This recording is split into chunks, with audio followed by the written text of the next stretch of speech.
Hello दोस्तों, आज की इस वीडियो में हम लोग प्रैक्टिस सेट 6 को लगाएंगे जो कि BSSS CGL पे बेस्ड होगा। तो चलिए, आज का अपना पहला क्वेश्चन है, भारत रत्न पुरस्कार प्राप्त करने वाले पहले खिलाड़ी कौन है। तो दोस्तों, ऑप्शन के अकॉर्डिंग आपको पता चल गया होगा कि पहले खिलाड़ी सचिन तेंदुलकर जी हैं, जो कि क्रिकेट के भगवान कहे जाते हैं, है ना। इन्हीं को भारत रत्न से सम्मानित किया गया था। चलिए, अगला प्रश्न क्या कह रहा है, धान की खेती के लिए ठीक जलवायु है। तो दोस्तों, ऑप्शन के अकॉर्डिंग अगर मैं बात करूं तो बिहार की जलवायु सबसे अच्छी है धान की खेती के लिए, क्योंकि यहाँ पे पानी के सोर्सेस बहुत अधिक है ना, नदियाँ बहुत है। हरिप्रसाद चौरसिया डैश बजाने के लिए जाने जाते हैं। तो दोस्तों, ये बांसुरी बजाने के लिए बहुत ही फेमस है दोस्तों। अगला प्रश्न क्या कह रहा है, भारतीय संविधान का सबसे बड़ा स्रोत निम्नलिखित में से कौन सा है। तो दोस्तों, आपको पता है भारत शासन अधिनियम 1935 जो कि भारतीय संविधान का सबसे बड़ा स्रोत है दोस्तों, है ना। यहीं पे सबसे ज़्यादा चीज़ें यहीं से उठाकर रखी गई हैं। तो इसका राइट आंसर ऑप्शन ए हो जाएगा दोस्तों, है ना। और यहाँ तक कि यहाँ से न्यायपालिका और UPSC का जो लोक सेवा आयोग होता है वो भी यहीं से लिया गया है ना दोस्तों, याद रखिएगा। चलिए, कृष्णदेव राय द्वारा लिखित अमयुक्त माल्यद किस भाषा का ग्रंथ है। तो दोस्तों, ये तेलुगु भाषा का ग्रंथ है, याद रखिएगा। और इसके अलावा इनका संस्कृत का भी एक रचना है, जाम्बवती कल्याणम, वो भी एग्जाम में पूछ लिए जाते हैं, याद रखिएगा, है ना। संस्कृत की रचना है जाम्बवती कल्याणम। चलिए, कोयले की जो सबसे अधिक भंडारण है वो गोंडवाना चट्टानों में कितने प्रतिशत है, जो कि भारत की टोटल है। भारत की गोंडवाना चट्टानों में कितने प्रतिशत कोयले पाए जाते हैं। तो दोस्तों, ये भारत का लगभग 98% गोंडवाना चट्टान से ही प्राप्त किया जाता है दोस्तों, है ना, याद रखिएगा 98%। देखिए, बहुत बड़ा अमाउंट है ना। तो 98% ऑप्शन डी हो जाएगा। ये आपका साउथ इंडिया में है ना दोस्तों, याद रखिएगा गोंडवाना चट्टान है। चलिए, निम्नलिखित में से कौन भारत की GDP के लिए गणना के लिए उत्तरदायी होती है। तो भारत के GDP की गणना के लिए उत्तरदायी कौन हो सकता है दोस्तों। तो आपको पता ही है GDP की गणना के लिए लगभग सारी की सारी चीज़ें इंक्लूड होती है ना दोस्तों, कोई एक या दो पर्टिकुलर नहीं। तो केंद्र सरकार हो गया, के मंत्रालय हो जाती हैं, आपका राज्य और केंद्र शासित प्रदेशों के विभिन्न सरकारी विभाग, ये सारी की सारी इसमें इंक्लूड होती है दोस्तों। तो इसका राइट आंसर ऑप्शन ए हो जाएगा। चलिए, अगला प्रश्न क्या कह रहा है, लोकसभा का सदस्य बनने के लिए कम से कम कितनी उम्र होनी चाहिए। तो दोस्तों, आपको पता ही है लोकसभा का सदस्य बनने के लिए कम से कम 25 वर्ष होना अनिवार्य होता है। ये आपका आर्टिकल जो कि 84 का बी में साफ साफ ऐसा लिखा गया है ना दोस्तों, याद रखिएगा। जो भी क्राइटेरिया होती है लोकसभा के लिए उसमें 25 वर्ष उम्र होती है मिनिमम। चलिए, अगर वही मैं राज्यसभा की बात करूँ तो वहाँ पे 30 वर्ष हो जाता है दोस्तों, याद रखिएगा। भारत के राष्ट्रपति के कार्यकाल की अवधि है। तो दोस्तों, आपको पता है भारत के राष्ट्रपति के कार्यकाल की अवधि आर्टिकल 56 के 1 में ऐसा लिखा गया है कि वो 5 वर्ष की होती है ना दोस्तों। जब से वो शपथ ग्रहण करते हैं उसी डेट से उनका 5 साल तक का काउंट होता है, याद रखिएगा। इसका राइट आंसर ऑप्शन सी हो जाएगा। अगला प्रश्न देख लेते हैं दोस्तों, भारतीय सेना के सर्वोच्च सेनानायक हैं। दोस्तों, भारतीय सेना के सर्वोच्च सेनानायक जो होते हैं, जो सर्वोच्च सम्मान जिसको होता है सबसे ज़्यादा, मतलब जिनके पास होता है कंट्रोल होता है, वो होते हैं भारत के राष्ट्रपति दोस्तों, जैसा कि आपको पता है ना। रक्षा मंत्री नहीं होते हैं, भारत के राष्ट्रपति होते हैं दोस्तों, है ना, क्योंकि इनको इसी चीज़ का हेड किया गया बनाकर। चलिए, अगला प्रश्न देख लेते हैं दोस्तों। और इसके अलावा मैं बात करूं कि ये इनको अधिकार कहाँ से प्राप्त होता है, तो आर्टिकल 53 के 2 से प्राप्त होता है दोस्तों, याद रखिएगा ना, 53 के 2 से प्राप्त होता है ये अधिकार इनको। चलिए, लॉलोंग वाइल्ड लाइफ सेंचुरी कहाँ स्थित है। तो दोस्तों, ये झारखंड में स्थित है। झारखंड के कहाँ पे स्थित है दोस्तों, तो ये झारखंड के आपका जो एक है ना चतरा जिला, वहाँ पे स्थित है, याद रखिएगा ना, झारखंड का चतरा जिला में स्थित है झारखंड के। चलिए, सुधीर धर डैश के लिए प्रसिद्ध है। तो दोस्तों, ये इंडियन कार्टूनिस्ट के लिए प्रसिद्ध है, कार्टून डिजाइनिंग के लिए बहुत ही ज़्यादा मतलब फेमस है ये दोस्तों, है ना। तो इसका राइट आंसर ऑप्शन ए हो जाएगा। अगला प्रश्न देख लेते हैं, उत्तर भारत में प्रचलित मंदिर वास्तुकला की शैली डैश है। तो उत्तर भारत की अगर मैं बात करूं, जो भी प्रचलित मंदिर वास्तुकला है उनकी जो शैलियाँ हैं दोस्तों, वो नागर में स्थित है ना, नागर है दोस्तों, याद रखिएगा। अगर वही हम लोग बात करें दक्षिण की, तो दक्षिण की द्रविड़ है, याद रखिएगा, द्रविड़ शैली है। लेकिन नागर जो है वो आपकी उत्तर की है दोस्तों, याद रखिएगा ना, नागर। चलिए, और नागर द्रविड़ का दोनों का सम्मिलित अगर रूप अगर बताया जाए तो वो बेसर में आता है दोस्तों, ना, इसमें दोनों का सम्मिलित रूप है, दोनों वास्तुकला की शैली को लगभग मिलाकर एक बनाया गया है। चलिए, अगला प्रश्न क्या कर रहा है, राज्यसभा के बारे में निम्नलिखित में से कौन सा कथन सही है। देख लेते हैं कौन सा कथन सही है। राज्यसभा के सदस्य अस्थायी रूप से चुने जाते हैं। राज्यसभा राज्य विधानसभा के निर्वाचित सदस्य राज्यसभा के सदस्यों का चुनाव करती है। तो राज्यसभा के सदस्यों का चुनाव कौन करता है दोस्तों? तो वो राज्य के जो भी विधानसभा के निर्वाचित सदस्य होते हैं ना, वही करते हैं। तो ये बिल्कुल सही है दोस्तों। आगे देख लेते हैं और कोई है क्या। यह भारत के संविधान द्वारा निर्धारित एक सीधे निर्वाचित निकाय है। ऐसा बिल्कुल भी नहीं है। ऐसे सांसद के निचले सदन के रूप में जानता है, बिल्कुल भी नहीं है। तो उच्च सदन इसको बोला जाता है ना, राज्यसभा को। तो इसका राइट आंसर ऑप्शन बी हो जाएगा दोस्तों। चलिए अगला प्रश्न देख लेते हैं। मकर संक्रांति के त्यौहार को भारत के किस हिस्से में उत्तरायण के रूप में जाना जाता है? तो दोस्तों ये गुजरात में उत्तरायण के रूप में जाना जाता है मकर संक्रांति के त्यौहार को, है ना। तो इसका राइट आंसर ऑप्शन बी हो जाएगा। अगला प्रश्न देख लेते हैं। रेगुर मिट्टी को डैश मिट्टी के नाम से भी जाना जाता है। तो दोस्तों रेगुर मिट्टी को ब्लैक सोइल के नाम से भी जाना जाता है, काली मृदा, है ना, के नाम से भी जाना जाता है दोस्तों। तो याद रखिएगा।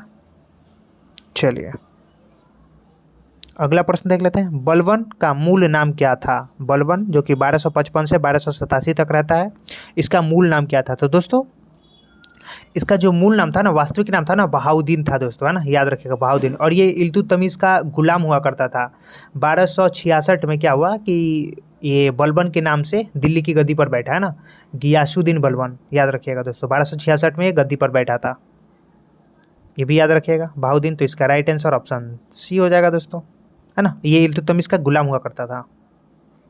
चलिए किस ब्रिटिश गवर्नर जनरल ने अवध के बारे में कहा था, यह चेरी फल एक दिन हमारे ही मुंह में आकर गिरेगा? तो दोस्तों आपको पता है लॉर्ड डलहौजी ने अवध के बारे में कहा था ये बातें, है ना, आकर गिरेगा। इसने क्या किया था कि पता है, कुशासन के आधार पर इसने आरोप लगाकर 1856 में अवध को अपने कब्जे में ले लिया, है ना, ब्रिटिश राज में मिला लिया था, आपको पता ही है। और यही कहीं ना कहीं बहुत, ये भी मतलब कहीं ना कहीं एक बड़ा रीज़न था 1857 की जो क्रांति हुई थी, वहीं पे इनकी जो हड़प नीति थी। और अवध वाला तो काफ़ी ज़्यादा मतलब इफेक्ट पड़ा, क्योंकि भारतीय सेना में उस समय क्या था कि अवध से बहुत ज़्यादा सेना भर्ती होते थे। तो वहाँ पे नंबर ऑफ़ जो सेना थे भारतीय सेना में, तो अवध से बहुत ज़्यादा हुआ करते थे। इसी वजह से कहीं ना कहीं उनको एक विरोध का मतलब एक हुआ, है ना, याद रखिएगा, आपने पढ़ा ही होगा। निम्नलिखित में से किस नदी में भारत की प्रायद्वीपीय नदी प्रणाली में सबसे बड़ा जल संधर है? तो दोस्तों आपको पता होना चाहिए सबसे बड़ा जो जल संधर है वो गोदावरी नदी में है दोस्तों, है ना, याद रखिएगा, गोदावरी नदी में है। तो इसका राइट आंसर ऑप्शन बी हो जाएगा। अगला प्रश्न क्या करें, भारत में डच फैक्ट्री की स्थापना कब हुई थी? तो दोस्तों आपको पता है भारत में डच फैक्ट्री की स्थापना 1632 में हुई थी, है ना। और आज के समय में ये पटना कॉलेज ही है। पटना कॉलेज आपको पता ही है, पटना कॉलेज जो है वो डच फैक्ट्री हुआ करती थी पहले की, है ना, याद रखिएगा, यही बिल्डिंग। भारत के राष्ट्रपति का नाम बताए जो बिहार से पैदा हुए थे? तो आपको पता ही है डॉक्टर राजेंद्र प्रसाद, भारत के प्रथम राष्ट्रपति, बिहार के सिवान जिले के जीरादेई गांव से हुआ करते थे दोस्तों, है ना। अगर इनका मैं जन्म का बात करूं तो 3 दिसंबर 1884 को इनका जन्म हुआ था, याद रखिएगा, क्योंकि ये भी एग्जाम में कहीं ना कहीं पूछ लिए जा सकते हैं ना। चलिए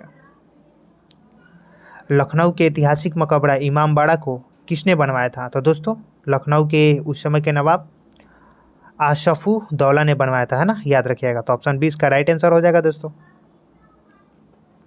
चलिए वर्नाकुलर फ्लेश एक्ट मार्च 1878 में किसने पारित किया था? तो आपको पता ही है दोस्तों, ये जो हुई थी पारित वो लॉर्ड लिटन के कार्यकाल में हुआ था, उनके समय में हुआ था दोस्तों। और ये वर्नाकुलर प्रेस एक्ट क्या था, जिसमें जो भी समाचार पत्र पत्रिकाएँ थी उन पे एक नियम लगाया गया था, रोक लगाई गई थी। जो भी हिंदी की पत्रिकाएं थी तो उसको बंद करने के लिए एक था, है ना, और इंग्लिश को कहीं ना कहीं लगभग चलने दिया जा रहा था। तो ऐसी बहुत सारी पत्रिकाएं थी जो रातों रात, उसमें आपका एक फेमस है, आप हमें कमेंट में ज़रूर बताइएगा, जो कि रातों रात अपने आप को क्या किया था, इंग्लिश में कन्वर्ट कर लिया था, है ना, याद रखिएगा। अमृत बाजार आपने सुना ही होगा। चलिए अगला प्रश्न देख लेते हैं दोस्तों। तमिलनाडु का जल्लीकट्टू किस खेल से संबंधित है? तो आपको पता ही है दोस्तों, साउथ में बहुत सारी ऐसी मूवी भी आपने देखी होगी जिसमें मुर्गों की लड़ाई होती है, बैलों से लड़ाई होती है, ये सब चीज़ें, है ना। तो इसका राइट आंसर ऑप्शन ए हो जाएगा दोस्तों, है ना, साउथ में ये सब चीज़ें फेमस है। चलिए अगला प्रश्न देख लेते हैं दोस्तों। भारत में राज्यों के राज्यपालों की नियुक्ति करने का अधिकार किसके पास है? तो दोस्तों आपको पता ही है भारत में राज्यों के राज्यपाल की नियुक्ति करने का अधिकार पूरे तरीके से राष्ट्रपति के पास होता है दोस्तों, है ना, ये नहीं कि प्रसाद प्रयांत होते हैं। प्रसाद पर्यंत नहीं कहूँगा मैं, क्योंकि इनका भी एक कार्यकाल फिक्स होता है 5 साल का, है ना। जैसा कि आपका देश में राष्ट्रपति का जो भी चीज़ें होती है वैसे ही राज्य में राष्ट्रपति होती है ना, और उनका जो काम होता है लगभग सिमिलैरिटी इनमें सब में आती है ना, दोनों में, याद रखिएगा। अगला प्रश्न क्या कह रहा है दोस्तों, कॉफ़ी की अरेबिका किस्म निम्न में से किस राज्य में नहीं उगाई जाती है। तो दोस्तों ये उड़ीसा है जहाँ पे कॉफ़ी नहीं उगाई जाती है ना, याद रखिएगा, क्योंकि यहाँ की मिट्टी इन तीनों से लगभग कहीं ना कहीं सिमिलरिटी नहीं होती है। और आपको पता ही है लगभग देश का मतलब आधा से ज़्यादा जो है वो कर्नाटक ही उत्पादन करता है कॉफ़ी का, सबसे बड़ा उत्पादक राज्य है कर्नाटक कॉफ़ी की बात करें तो। चलिए अगला प्रश्न क्या कह रहा है, बिहार में चंपारण सत्याग्रह के लिए महात्मा गांधी को किसने आमंत्रित करा था। तो आपको पता ही है दोस्तों 1916 का लखनऊ सेशन में राजकुमार शुक्ला जी ने गांधी जी को आमंत्रित किया था, है ना, बिहार में, जो कि 3 कठिया प्रणाली जो थी बिहार में उसी को 20/3 की खेती करनी थी अनिवार्य, है ना, जिसमें नील की खेती 3 कट्ठे में करनी अनिवार्य थी। अगर 20 कट्ठे की खेती में 3 कट्ठे की नील की खेती करनी अनिवार्य थी, करनी जरूरी पड़ती थी, है ना, वो करनी ही होती थी। तो उसी वजह से आपको पता ही है नील का खेती करने से क्या होता है कि नील की जड़ें बहुत लंबी होती है और वो मिट्टी को क्या करती है, बंजर बना देती है, तो इसकी वजह से वहाँ पे दूसरी कोई फसल नहीं उग सकती है। तो ये भी कहीं ना कहीं रीजन था इन लोगों के प्रॉब्लम को लेकर। चलिए अगला प्रश्न क्या कह रहा है, किस पूर्व प्रधानमंत्री ने चेंजिंग इंडिया पुस्तक लिखी थी। तो दोस्तों जैसा कि आपको पता है मनमोहन सिंह के द्वारा लिखी गई बुक है ना, changing India, doctor Manmohan Singh, है ना। चलिए मोदी जी के पहले यही प्रधानमंत्री हुआ करते थे कांग्रेस के तरफ से। लॉरेंस की खाड़ी स्थित है। तो दोस्तों लॉरेंस की खाड़ी जो है वो फ्रांस में स्थित है, याद रखिएगा।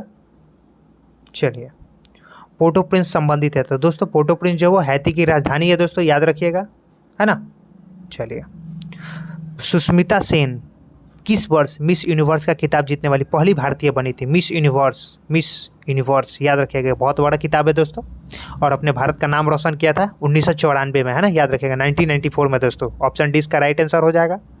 सुष्मिता सेन बॉलीवुड एक्ट्रेस है ना, एक्टर है, एक्ट्रेस कहूँ तो। निम्नलिखित में से कौन दुनिया की सबसे छोटी पर्वत श्रृंखला है। तो दोस्तों आपको पता है सबसे छोटी श्रृंखला जो है शटरबर्ड्स है।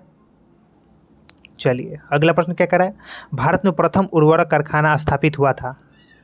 तो दोस्तों भारत में जो पहला उर्वरक कारखाना स्थापित हुआ था ना, वो तमिलनाडु के रानीपेट में हुआ था दोस्तों, 1906 में, याद रखिएगा। देश का पहला उर्वरक कारखाना 1906 में दोस्तों, है ना, रानीपेट में।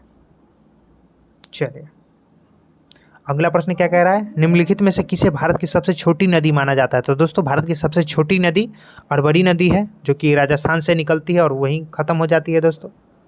चलिए रावत भट्टा ऊर्जा प्लांट संबंधित है। तो दोस्तों रावत भट्टा ऊर्जा प्लांट जो है वो अणु ऊर्जा से संबंधित है दोस्तों, है ना, आणविक ऊर्जा से संबंधित है, और ये राजस्थान में पड़ता है दोस्तों, है ना, याद रखिएगा। चलिए निम्न में से कौन महानदी की सहायक नदी नहीं है। तो देख लेते हैं ऑप्शन दोस्तों, शिवनाथ, डूब, हंसदेव, ये कहीं ना कहीं महानदी की सहायक नदियाँ है दोस्तों। ये जो मंजीरा है ना, ये गोदावरी नदी की सहायक नदी है, याद रखिएगा दोस्तों, है ना, मंजीरा, तो ये महानदी की सहायक नदी नहीं है।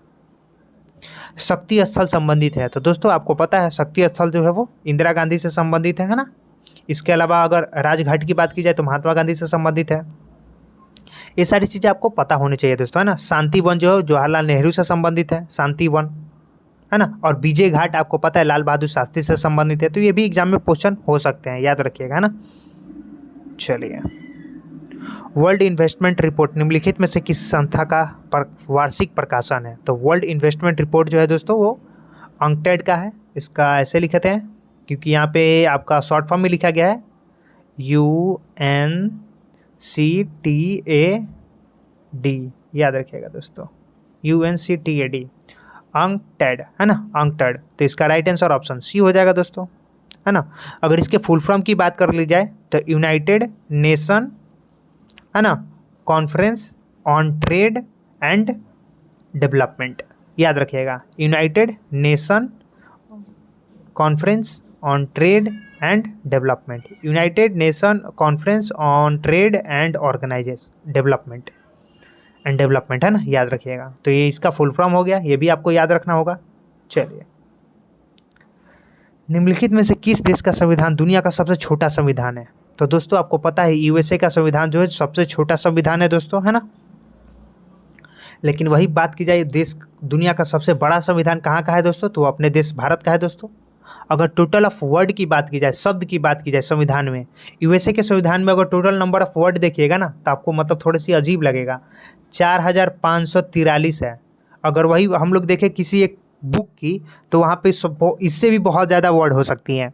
तो आप अपने बुक से भी मतलब एक आइडिया लगा सकते हो कि इनका संविधान जो कितना छोटा होगा, कितने पतले बुक में होगा, है ना। अगर वही हम लोग बात करें अपने देश भारत की तो यहाँ पे 1,45,000 है दोस्तों, है ना, याद रखिएगा 1,45,000 वर्ड है। तो आपको जाननी जरूरी थी, है ना। चलिए, नीली क्रांति का अर्थ क्या है, तो दोस्तों आपको पता है नीली क्रांति का जो अर्थ है वो मत्स्य पालन से संबंधित है दोस्तों। तो इसका राइट आंसर ऑप्शन बी हो जाएगा। चलिए, लोकसभा को कार्यकाल पूरा होने से पहले भंग किया जा सकता है क्या, तो ऐसा पॉसिबल है दोस्तों, अगर प्रधानमंत्री की सिफारिश पर राष्ट्रपति ऐसा कर सकता है ना, तो ये इसका एक पॉसिबल वे है। तो इसका राइट आंसर ऑप्शन डी हो जाएगा दोस्तों। चलिए, अगला प्रश्न देख लेते हैं दोस्तों। प्रसिद्ध रत्नागिरी मठ किस भारतीय राज्य में स्थित है, रत्नागिरी मठ, तो दोस्तों ये उड़ीसा में स्थित है, याद रखिएगा रत्नागिरी मठ। चलिए, अगला प्रश्न क्या करें, शिक्षा का अधिकार अधिनियम को किस वर्ष अधिनियमित किया गया, किस वर्ष अधिनियमित किया गया था, तो दोस्तों इसका जो राइट आंसर हो जाएगा 2009 में इसको अधिनियमित किया गया था, है ना, याद रखिएगा वर्ष 2009 में। तो इसका राइट आंसर ऑप्शन ए हो जाएगा। अगला प्रश्न देखते हैं, अरविंद अडिग को किस पुस्तक के लिए प्रतिष्ठित मैन बुकर पुरस्कार दिया गया था, तो दोस्तों इनको द वाइट टाइगर के लिए ये पुरस्कार मिला था, द वाइट टाइगर, ये बहुत ही अच्छी बुक थी, है ना। चलिए, हरित क्रांति की सफलता निम्नलिखित में से किसकी उपलब्धता पर निर्भर करती है, तो हरित क्रांति का मतलब होता है एग्रीकल्चर से रिलेटेड, और एग्रीकल्चर में जितने ज़्यादा प्रोग्रेस होंगे, जितने ज़्यादा मतलब फैसिलिटीज़ मिलेगी, जितनी ज़्यादा सुविधाएं होगी, तो वो सारी चीज़ें कहीं ना कहीं हरित क्रांति से संबंधित है दोस्तों। तो देखते हैं, तो ये सारी की सारी ऑप्शन से यहाँ पे सही होंगी दोस्तों। तो इसका राइट आंसर ऑप्शन डी हो जाएगा। चलिए, हरित क्रांति याद रखिएगा।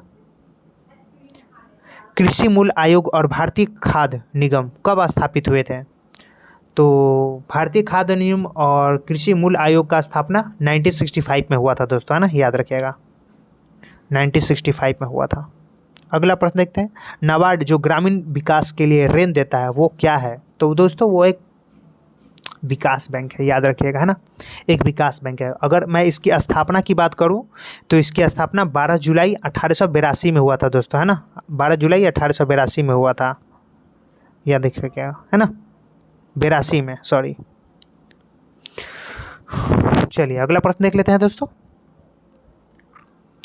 कार्यपालिका से न्यायपालिका पृथक्करण का निर्देश संविधान के किस अनुच्छेद में दिया गया है, तो दोस्तों आपको पता है क्या कार्यपालिका को न्यायपालिका से कौन सा अनुच्छेद अलग करता है दोस्तों, कौन से अनुच्छेद बात करता है इस पे, तो आर्टिकल 50 है दोस्तों, है ना, 50-50, देखो 50-50 मतलब अलग अलग, आधा आधा, मेरे को भी आधा चाहिए, चलो 50-50 कर लेते हैं। चलिए, तो ये आपको याद हो जाना चाहिए, बहुत ही अच्छा है ना। अगर वही हम लोग बात करें आर्टिकल 51 की, तो ये अंतर्राष्ट्रीय शांति और सुरक्षा की अभिवृद्धि के ऊपर बात करता है। आर्टिकल 49 जो दोस्तों वो राष्ट्रीय महत्व के स्मारक का संरक्षण की बात करता है, जैसे गांधी जी का पुतला कहीं बना हुआ है, स्मारक बना हुआ है, फिर आपका भीमराव अम्बेडकर का बना हुआ है, मतलब बहुत ऐसे पहले की जो स्मारक बनी होती है तो उनका मतलब एक होता है ना कि उनको भी प्रोटेक्ट किया जाए, तो वो भी आर्टिकल 49 में ऐसा लिखा गया है ना दोस्तों, याद रखिएगा।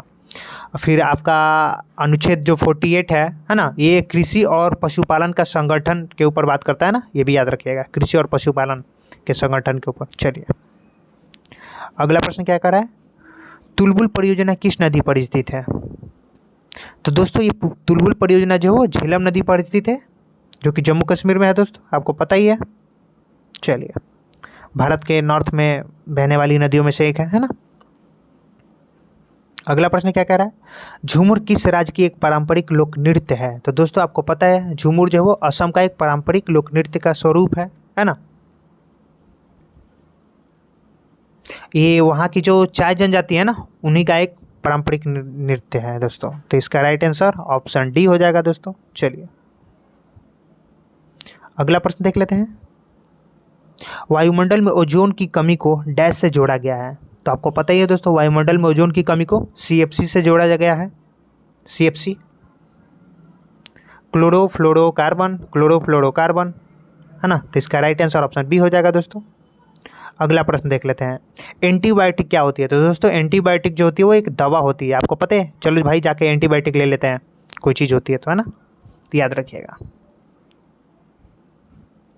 अगला प्रश्न क्या कह रहा है दोस्तों, प्राकृतिक कीटनाशक एजोडिर कटिन प्राप्त होता है कहाँ से। तो दोस्तों एजोडिर कटिन जो है वो नीम की जो होती है ना, नीम का जो बीज होता है, आपने देखा ही होगा बहुत सारे ऐसे होते हैं कि जो नीम के बीज को मतलब जो होता है उसको बटोर के ले जाकर फिर उससे कुछ करते हैं ना, सुखा देते हैं, फिर उससे जो तेल निकलता है, तो यही कहीं ना कहीं रिस्पॉन्सिबल होता है ना। जो कीटनाशक होती है, प्राकृतिक कीटनाशक होता है, उसमें बहुत ज़्यादा मतलब एक होता है ना, आपको पता ही है।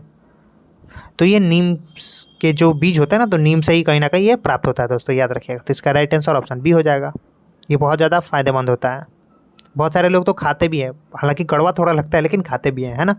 तो ये शरीर की रेजिस्टिविटी को बढ़ाने के लिए भी बहुत हेल्पफुल होता है। भारत में हरित क्रांति के जन्मदाता है। तो दोस्तों आपको पता ही है, MS स्वामीनाथन भारत में हरित क्रांति के जन्मदाता है दोस्तों, है ना, याद रखिएगा। तो इसका राइट आंसर ऑप्शन डी हो जाएगा। चलिए अगला प्रश्न देख लेते हैं दोस्तों,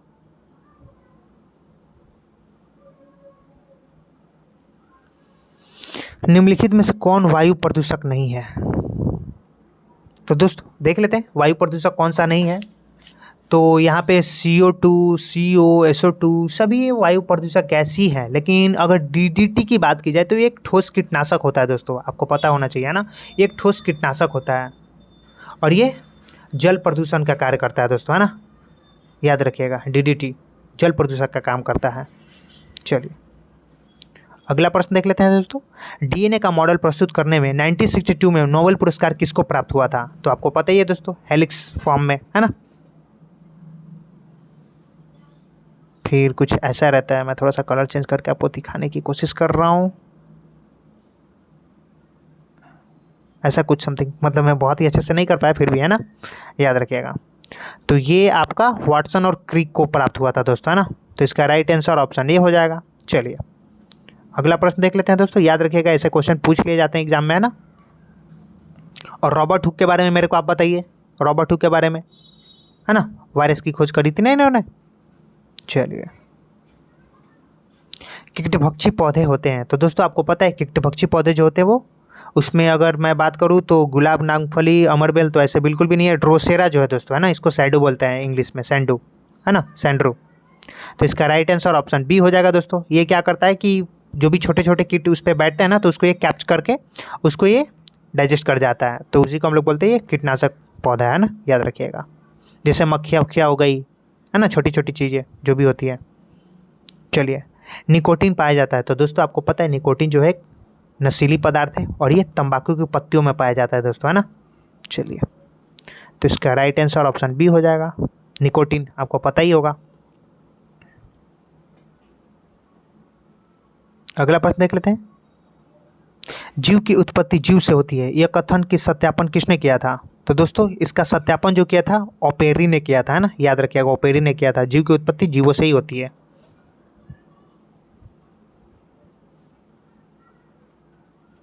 चलिए अगला प्रश्न देख लेते हैं दोस्तों,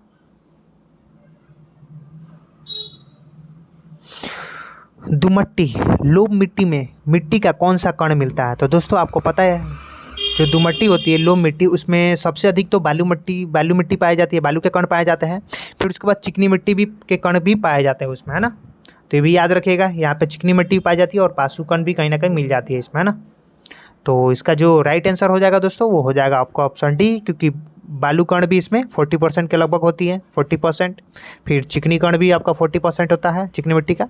फिर ये आपका कहीं ना कहीं 80 और फिर ये 20% हो जाते हैं। तो ये कहीं ना कहीं इनका रेशियो है ना लगभग। तो यहाँ पे चारों के चारों इसका राइट आंसर हो जाएंगे दोस्तों, है ना। चलिए सभी कण हो गए यहाँ पे। चलिए अगला प्रश्न देख लेते हैं, निम्नलिखित में से किस मात्रा के लिए इकाई मीटर पर सेकेंड स्क्वायर का उपयोग किया जाता है। तो आपको पता है दोस्तों मीटर सेकेंड, दूरी हो गया, डिस्टेंस हो गया मीटर में, संवेग हो गया, वेग हो गया, डिस्प्लेसमेंट और वेलोसिटी, ये कहीं ना कहीं आपका मीटर में रहती है, मीटर सेकेंड में रहती है। मीटर पर सेकेंड जो होता है वो त्वरण होता है दोस्तों, है ना, त्वरण, acceleration, metre per second square, acceleration A equal to metre per second square, है ना, F equal to M A, metre per second square, acceleration. चलिए, बहुत ही अच्छा क्वेश्चन है। अगला प्रश्न देख लेते हैं।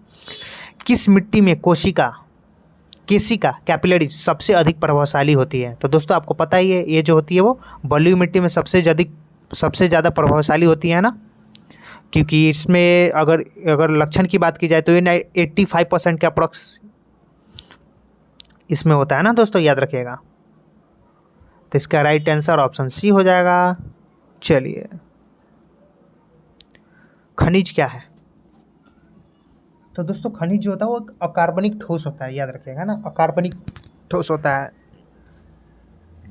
तो इसका राइट आंसर ऑप्शन बी हो जाएगा दोस्तों।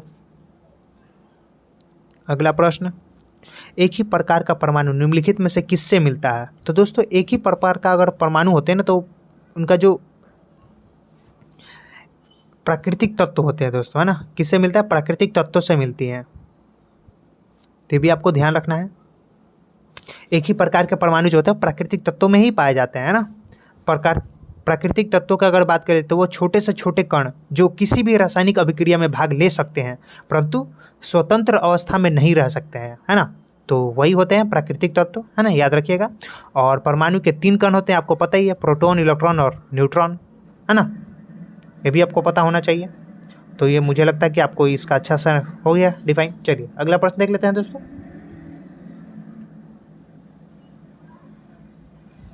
खाने का नमक किससे बनता है? तो दोस्तों आपको पता है खाने का जो नमक होता है उसमें अम्लीयता कम होती है और क्षारीयता ज़्यादा होती है ना। तो इसका राइट आंसर कमजोर, तो इसका राइट आंसर ऑप्शन सी हो जाएगा दोस्तों।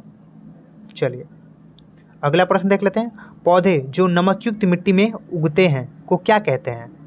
तो आपको पता होना चाहिए दोस्तों, जो नमक युक्त मतलब में होती है वो उसको हेलोफाइट्स हम लोग कहते हैं दोस्तों, हेलोफाइट, है ना। तो इसका तो राइट आंसर ऑप्शन सी हो जाएगा दोस्तों। अगर वही मैं बात करूं कि हाइड्रोफाइट जो होती है आपका, हाइड्रोफाइट वो क्या होती है दोस्तों? जो कि जल में उगने या तैरने वाले पौधे को ही हम लोग कहते हैं ना, हाइड्रोफाइट्स, जल में उगने वाले और जल में तैरने वाले जो पौधे होते हैं ना उसको हम लोग कहते हैं दोस्तों। जैसे आपका कि वो होता है ना जल में उगने वाले पौधे जो हो जाते हैं, सिंघाड़ा फल हो गया, ये सब चीज़ें जो होती है, मतलब बहुत सारी चीज़ें होती है, आपको पता ही होगा, है ना। तो चलिए और फिर आगे देख लेते हैं दोस्तों। नेक्स्ट क्वेश्चन क्या कह रहा है? नेक्स्ट क्वेश्चन कह रहा है वस्कुलर संवहनी पौधे में पानी किसके ऊपर जाता है, किससे ऊपर जाता है? तो आपको पता है दोस्तों ये कौन हेल्प करता है? तो वो जाइलम टिश्यू जो है वो हेल्प करती है दोस्तों, है ना। पौधे में जल जो है ऊपर की तरफ जाता है। मैं थोड़ा सा एक पिक्चर दिखा दूँ। ये मैंने पौधा नहीं बनाया वैसे, ये एक तो पेड़ बन गया, लेकिन अगर वही पौधे की बात कर ली जाए कुछ ऐसा, तो पानी जो है वो ऐसे जाता है, ऐसे जाता है ना। पत्ती से तो डायरेक्ट जाता नहीं है, यहीं से जाता है ना, यहीं से जाता है ना। यहाँ से मिनरल्स और जल नीचे से धरती से जाती हैं, है ना। और बाकी चीज़ें आपका प्रकाश संश्लेषण से ऊपर से प्राप्त होता है, जो पत्तियाँ लेती हैं ना। और बहुत सारे ऐसे पौधे हैं जहाँ पे आपका जो इसका स्टीम होता है ना, वो भी कहीं ना कहीं प्रकाश संश्लेषण करती है बहुत सारी, जिसमें बहुत सारे ऐसे कांटेदार पौधे भी होते हैं, पेड़ भी होते हैं, बहुत सारे ऐसे होते हैं जिसमें पत्तियाँ नहीं होती है, तो वो उसका स्टीम ही करता होगा ना। तो ये भी चीज़ें हैं, याद रखिएगा ना। चलिए आपको पता ही है, जाइलम से जल और फ्लोएम से फल, मतलब कार्बोहाइड्रेट्स। तो इसका राइट आंसर ऑप्शन डी हो जाएगा दोस्तों। चलिए अगला प्रश्न देखते हैं। पौधे का कौन सा भाग फूल बनाने का उत्पीड़न ग्रहण करता है? तो दोस्तों आपको पता ही है, फूल बनाने का जो होता है वो लिप्स काम करता है, फूल फल, है ना, फूल फल जो होता है वो लिप्स काम करता है उस पर, है ना, याद रखिएगा। स्टीम जो हो गया आपका वो क्या करेगा? जल पहुंचाने का काम करेगा। शाखा क्या करेगा? आपको पता ही है शाखा क्या करेगा। तना से क्या होता है दोस्तों? फिर जड़ से क्या होता है? जड़ उसको स्ट्रांग रखता है ना।